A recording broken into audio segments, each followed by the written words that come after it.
Hey guys, welcome back to Vertical Momentum. I'm your host, Richard Kaufman, also known as the Comeback Coach. Guys, if you've ever struggled with imposter syndrome like I have, this episode is for you. Dr. Albert is going to come. We're going to be talking some amazing stuff. We're going to be hitting on some NLP. We're going to be talking about fear, imposter syndrome. Uh, Dr. Albert is an amazing hypnotist. I got to read this because you do so many things. Author, professor, NLP expert. You're the Swiss Army knife of positivity. So I'm just so grateful to have you come on the show. Dr. Albert, welcome. Thank you so much, Richard, for having me. I'm really glad to be here. It is truly my honor. First question out of the gate. What is your definition of resiliency? Glad you asked. That's such an important question. So, resiliency to me is being able to bounce back from setbacks and be able to learn from them. Now, it doesn't mean being ironclad tough. I think there's a lot of people think that resilient means that you're not going to feel it, that you're not going to be in pain, or that it's not going to affect you. And that's a myth. And in my opinion, being resilient is being able to transform your pain into growth or your pain into gold and how you look at that.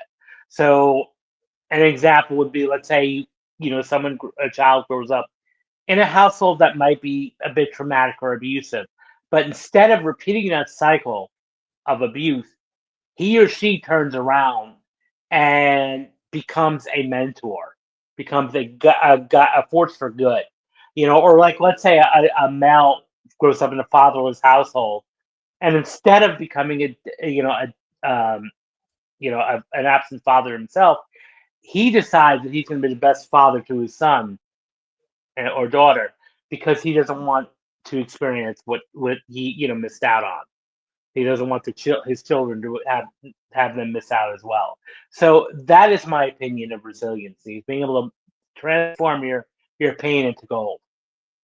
Okay, now, so give us a quick down and dirty about where you come from, where did you grow up, and how did you get into the crazy world of stuff that you do today?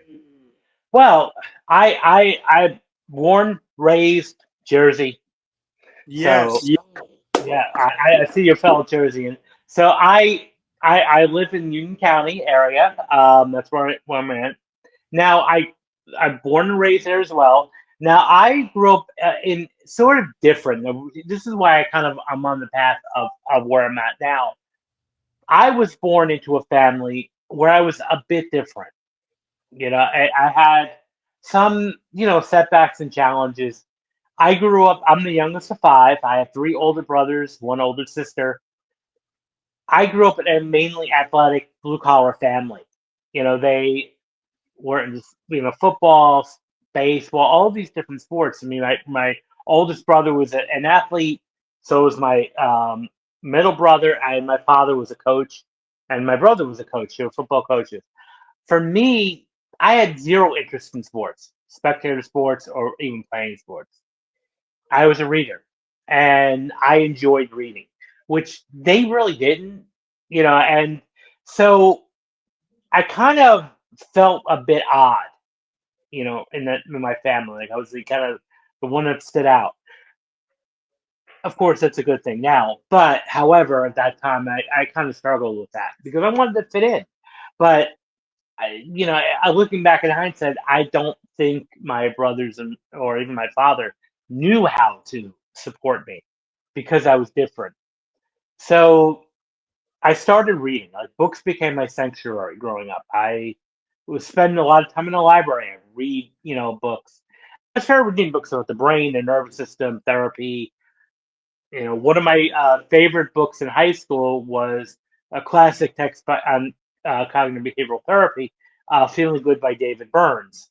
Yep. Um, and so that became like really my inspiration. Like I want to do this, because I was watching how he would unpack and reframe, and this is so exciting for me. I was like, this is great. So, by the end of my sophomore year in high school, I came to the conclusion that I was going to major in psychology. That this was like my destiny. And I was also involved in the drama club in high school. And then during my undergrad in college, I did take some acting classes. And while I was doing my coursework in psychology, and I really enjoyed it. I really enjoyed being around creative people. And then, received my master's degree soon after, which then led me to work. I found myself working with 9/11 victims because this is right around the time 9/11 had happened. I just earned my master's degree, and some context that I developed over time needed some help on the ground right after 9/11 to do some crisis intervention, counseling work, and so that's how I started. I worked for the American Red Cross. I did work for the Mental Health Association of New York City, and then in 2003, I discovered one of my first loves, which was teaching. I was hired to be an adjunct instructor at a county college in New Jersey, Union County, and I really enjoyed it. And I started realizing how much I loved teaching, like within the first month. This is what I was meant to be. Now, also during this time, I found myself back in the artist circles again, the acting circles back in college, because when I was working with 9/11 victims and families, I was also working alongside a lot of artist advocacy groups and acting circles and filmmaker circles, and I really enjoyed the process. Like I really feel so at home around creative people, actors, filmmakers, producers. Those are like my tribe, and I've wanted to find a way. How can I really support entertainers and actors? So I started support groups for actors, and then I decided I want to go even further with this. I want to, I'm a people connector. So that's in 2004. I started my second love, which was a talent agency, called Emerging Talent. That was in 2004. I started the company. And then I've been doing both ever since. And then in the middle of all this, to add more to it, I decided I was going to go back for my PhD and finish the deal. I'd always intended to be a clinical psychologist, so I was like, I might as well finish it. I'm halfway there, and I at that time I really didn't know what was going to happen with my talent agency, and I wanted to have a definite insurance plan. So that's why I decided to go back to my PhD, which is the best decision I've ever made. Now, during this time, as I was going for my PhD, we have to start brainstorming ideas for a dissertation, which is like our PhD thesis. And for me, my one thing that I was noticing with the actors I was working with was there was a high degree of self sabotage, and holding themselves back and being their own worst enemy. So my doctoral dissertation turned out to be self defeating behavior in performing arts, and it went very well because there was not a lot written in this area, so it was a perfect topic for the dissertation because that's ideally has to be original. And my team at where I was going to school, my dissertation team was advising me to publish because this is groundbreaking, what I was doing. So it didn't, it took me several years later, but I did write a book in 2024 called Rise Above the Strip, confronting self doubt, mastering self sabotage for performing artists. So I kind of, that kind of also led me down the dissertation, and my book kind of led me down to the field of like performance mindset coaching and working with imposter syndrome and resilience. So, and that's Okay, you know, guys, it's been a great show. We got to go. No, that's awesome. I love that. So let's talk about what is imposter syndrome. well, there's many definitions of it. I mean, the textbook definition is feeling like you're a fraud or feeling like you're not really set out to do what you are meant to do. So that could be like, me writing my book. Imposter syndrome would look like, who's gonna want to read my book? I'm just little old me. You know, why am I consider myself an expert? So we start questioning ourselves, like, why are we set out to do this? And or what makes us qualified or unique to do this? and we start questioning ourselves, and we start doubting ourselves. And it's really when we start having some moments of self doubt, and that's with any context that we're doing, whether we're a teacher, whether we're a coach, whether we're a salesperson. It's like, well, somebody's gonna find out I'm a fraud. Someone's gonna find out I don't know what the hell I'm doing here.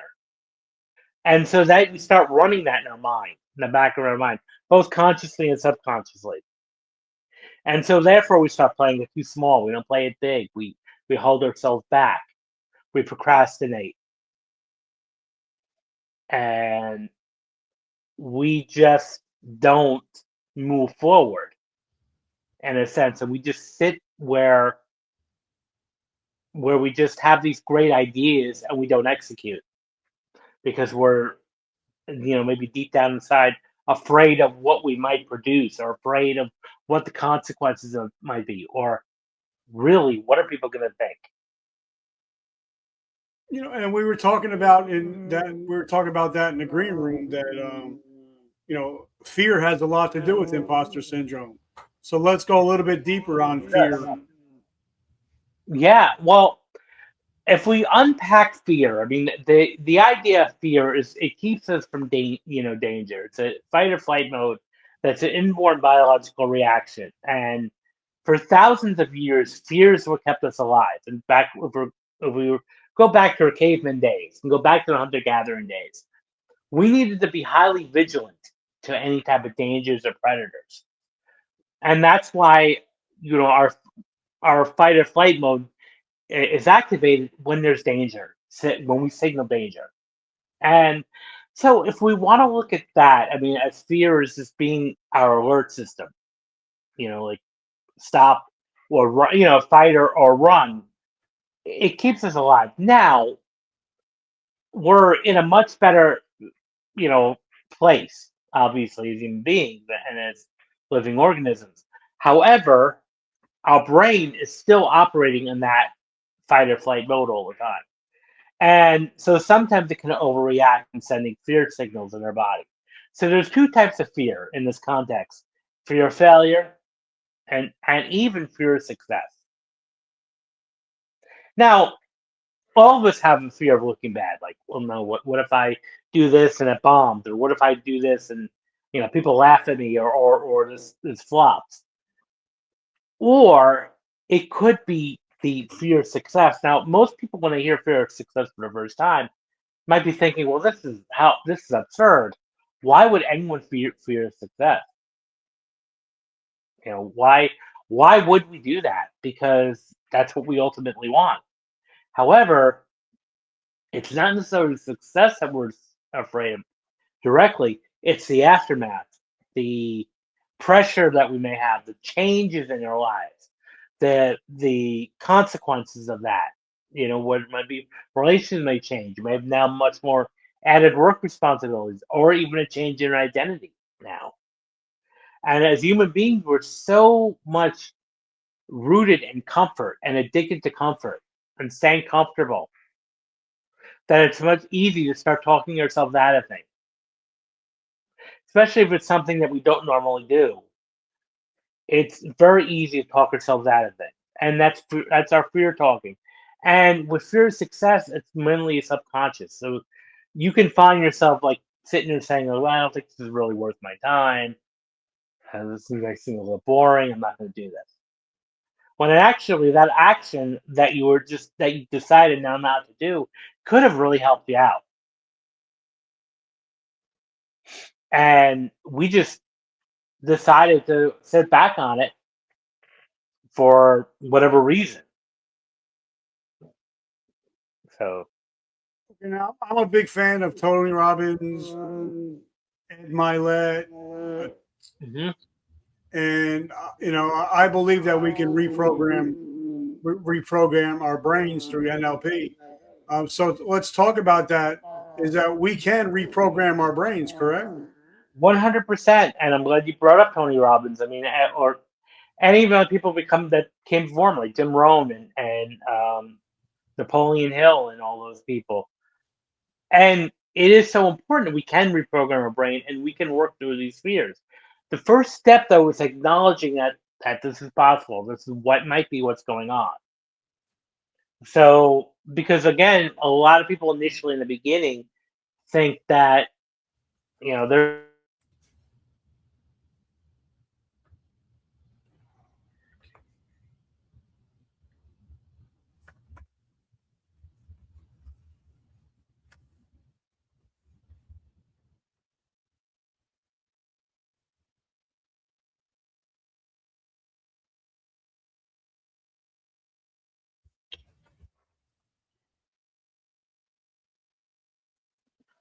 sorry about There that. we go. Yeah. Um, so as I was saying before, when to reprogram ourselves, most of us have no idea that we have these fears or that we have these notions of what's going on. So the first step is to acknowledge that this may be possible. And then the next thing is like really go through a deep dive of what's going on, of what might be really holding us back. Is it, maybe rewriting the scripts that we were told growing up, like reworking our inner critic, in a sense, because a lot of times their inner critic is internalized from our parents, from our teachers, from early experiences that might have been maybe not the best or maybe not the most optimal. So the first step is kind of like reworking the inner critic. And so I'm a big believer with coming from the NLP background, reframing. And what we mean by reframing is looking at things in another perspective and changing just the thought patterns. So the first step is, how do you identify yourself? Like, what do you identify yourself as struggling? Or do you identify yourself as thriving? Are you a victim or are you a creator? And so that's the first step, because in your identity, see, when I work with actors, the one thing I don't like to see, which I see a lot of, is a lot of actors will describe themselves as struggling or starving or out of work or poor. And when you have that internal language and mind and landscape going on, it starts to permeate your outside viewpoint. Because what happens is our brains and our subconscious mind starts to look for those patterns. It looks for things to conform to those expectations. So if I identify myself as poor, struggling, I'm going to then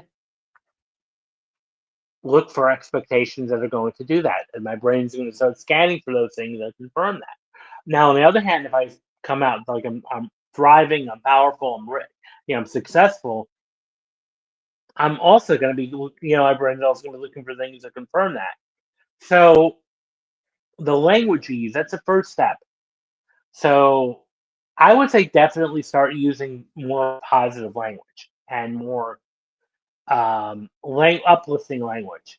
Not just when you describe yourself to other people, but also the self talk, the intrapersonal communication that you have with yourself. You know, That's the most important. and I love when you're talking about, you know, and I learned this from Ed Milet, the reticular activating system.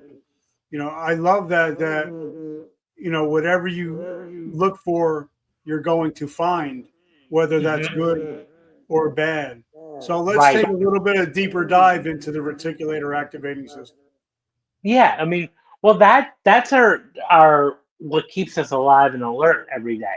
And that's what we start to look for. So this is why, like, you can even have control over the days you have. So let's say you wake up and maybe for some strange reason you stub your toe or you trip. Now all of a sudden you start to think to yourself, today's just not my day. I'm having a bad day. What's going to wind up happening is your brain is now going to look for everything that can go wrong, and it almost creates that self-fulfilling prophecy. So you can do the opposite now by saying, I'm having a great day. I just bumped into that's all. I'm having a great day. I'm having an excellent day. And what and we found over and over again, going back to even earlier our discussion on resiliency and how just having that mindset of I'm having a great day no matter what happens, you will have a great day because your brain is going to search for that. Your reticular activating system is going to search for those opportunities that are going to have that great day and they're going to create that great day for you because it's going to, you're going to, and plus, you're going to be much more open to new possibilities and open to like a take charge attitude and more and being much more productive. So you're going to work hard to make sure you're both your internal, your subconscious and conscious mind are going to work together to make sure you have that great day. So that's why it's important to watch the language you use with yourself and how you communicate out, outwardly and inwardly. So again, what day you have is really up to you. That's all in your power. Now, yes, we cannot control external things or external situations. Things may not go as planned. We are going to get, setbacks and challenges, but it's how we view to that. It's not necessarily what happens to us what's important. It's how we respond to it, how we cope with it. That's the more important thing. Because we cannot control external events, but what we can control is how we react to them. So, and that includes taking ownership of your emotions. So, very common you'll hear someone like, "Oh, my coworker made me mad today." No, correction. You made yourself mad. Well, that's not true. My coworker did this, this. I said, well, yes, your coworker may have did those actions, but you chose to become angry. You chose to become mad. And even when I heard this for the first time, I didn't believe it. I was like, "Oh, this is, no." But it is true. We have complete ownership in how we respond to certain situations. And when we take that ownership, we can then move forward in things and be able to just process, how we perceive a situation. So again, what day do you want to have? Is what I want to ask. But I also think that we also have to get comfortable being uncomfortable. In One order to grow, we have to become uncomfortable. So talk about that. About you have to step out. If you're going to change, you have to take. If you're taking an action, it's going to be uncomfortable. 100%. And now going back to like Tony Robbins and all these coaches, I definitely believe in some aspect of manifestation. However, when I'd say about 18 years ago, I'm sure you remember, The Secret became one of the best selling books. It was like the storm, and I liked it. I mean, I definitely thought there were some good elements in there, but I felt that there was a missing piece that was just not the taking action. Because I can sit here all you want and tell you, I want to manifest $1 million. I want to manifest, a a bank account. I want to invest, a good body. But if I don't do anything about that, nothing's going to happen. And going back, that means taking some changes. If you want your life to change, you have to change first. So you have to take that first step and create the change. Because if I'm sitting here and telling you, I want my life to change, I want my life to change, but I don't make any effort to do that, my life is not going to change. I'm not going to change. And that's why I think a lot of times we externalize, we expect things to just change, and I've been on social media for years, and you see these posts at the end of every calendar year. I hope next year is better. This year sucked. I hope next year is a better year for me. And so, I've become almost accustomed to asking, so what are you going to do to make that a better year? How are you, handling that? Because it's almost like you just expect the universe to give you a better year. And I got a newsflash for you: it's not unless you take action and do things, and that means stepping outside, being uncomfortable. I mean, being comfortable with being uncomfortable, because you're gonna have to step into that. And one of the one of the important things to grow, Tony Robbins talked about, is being comfortable. Um, and that's going to be the most important thing. And one of my friend, I had a friend who used to run a two or 3 day public speaking class in New York. The first morning of the first day, when you got in there, the first assignment was to go out to town and make a complete fool out of yourself in public. Do some really outlandish things and really like humiliate yourself almost. Because once you do that, and his philosophy was this: once you could do that, getting up and speaking in front of a group is going to be a piece of cake now. And that's what he did. He said some of the most people that were very shy and introverted were, by the end of day 2, very dynamic and charismatic on stage. So stepping outside of your comfort zone is important. And when prior to 2020 with the pandemic, and I still do these now a little bit, I, just for fun, with my agency and with actors in New York, I used to hold karaoke nights. Because I feel a great way to step outside your comfort zone is do karaoke. And sober karaoke. Because, you're putting yourself out there, but I'm telling you, it's such a good feeling when you do that. Because now you raise your confidence. And I talk about this in my book. One of the biggest ways to raise your confidence is step out, do an uncomfortable thing. Go live on social media. Go go to Toastmasters, give a presentation. Go to a local organization, give a presentation. Yeah, that might be a bit scary. Or if you're an introvert, go to a networking group. Go to a networking event. The reason you do that is to be successful. You start setting the route for success. And don't you think? And you mentioned it earlier about finding your tribe. Don't you think that who you hang out with, who you spend time with, actually impacts who you're going to be? 100%. And that proximity is power, as Tony would say. And that's important because you want to be around people that are going to uplift you and even challenge you, because that's the only way you're going to grow. Now, on the other hand, if you're people who moan and complain all the time and gripe all the time, well, then you're going to find yourself being negative too, because this is why the popular statement applies: misery loves company. Because it does. If you're around negative people all the time, you're going to become that. It's going to rub off on you, and you're going to be negative and complaining as well. Just on the other hand, if you're around positive people who uplift you, challenge you, and hold you accountable, then you're going to be successful too. I love it. So now, we're talking. We have so many things that we're talking about. This is a teaching podcast.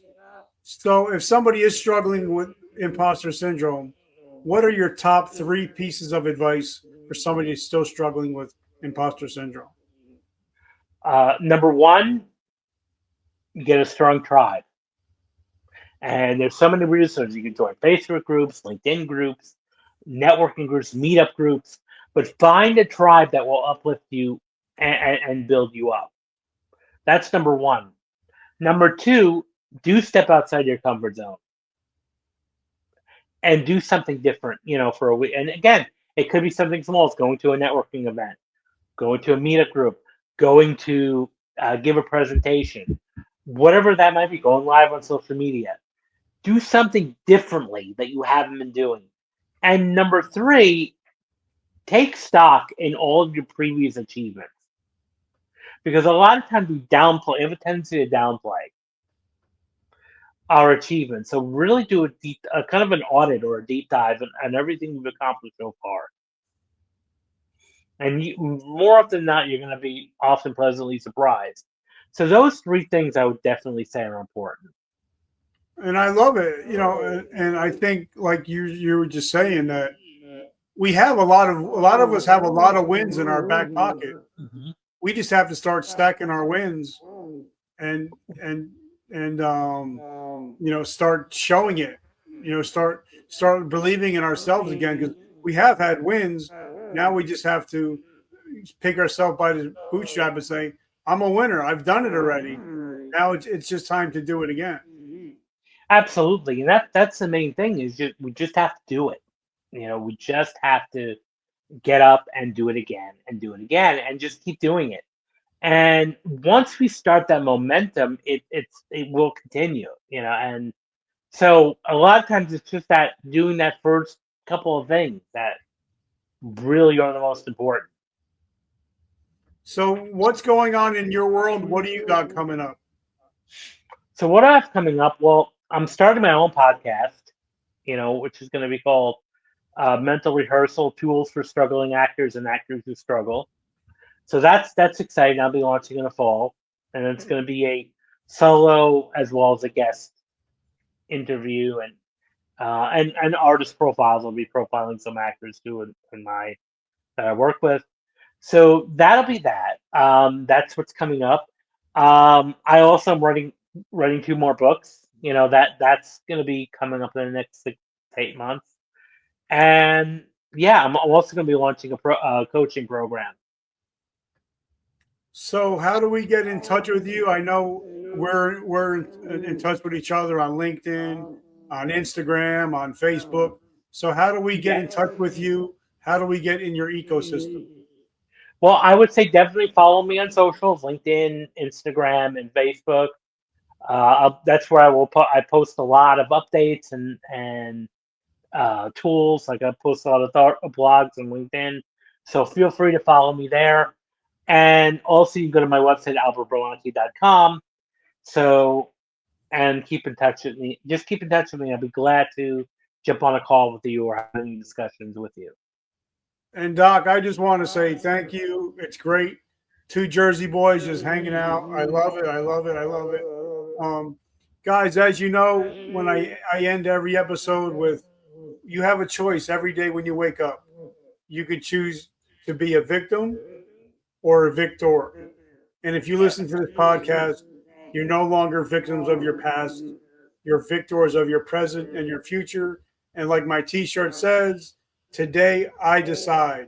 That means I decide to become a victor, and not a victim. Doc, I just want to say thank you so much. I'm truly humbled and grateful to make your acquaintance and build a relationship from here on out. Well, thank you so much for having me. Have an awesome week, guys, and make sure you check them out on all the social media. If you want to have a better life, make sure your Dr. Albert's in it. All right, Doc. Have a great week. All right, thank you. Bye.